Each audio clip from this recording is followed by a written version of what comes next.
अस्सलाम वालेकुम, welcome to my YouTube channel. आज का हमारा ऐसे है माई एम इन लाइफ। तो चलिए स्टार्ट करते हैं।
aim in life.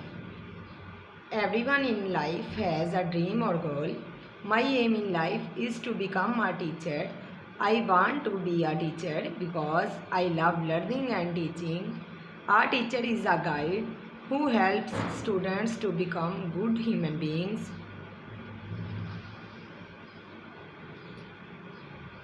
I want to spread knowledge and wisdom among the children of my country. A teacher is called a nation builder. Good teachers make students confident, honest, and successful. I want to help poor students to get education. My parents and teachers always support my dream. They tell me to study hard and stay focused. I believe that by becoming a teacher, I can serve my religion, my nation, and my society. It will give me peace and happiness. This is my aim in life, and I pray to Allah to help me to achieve it. तो आज का हमारा ऐसे था माई M in life. तो उम्मीद करती हूँ कि आपको हमारी आज की वीडियो अच्छी लगी होगी। अगर आपका कोई लाइफ में एम है तो हमें कमेंट सेक्शन में ज़रूर बताइएगा। तब तक अपना ख्याल रखिएगा। अल्लाह हाफिज़।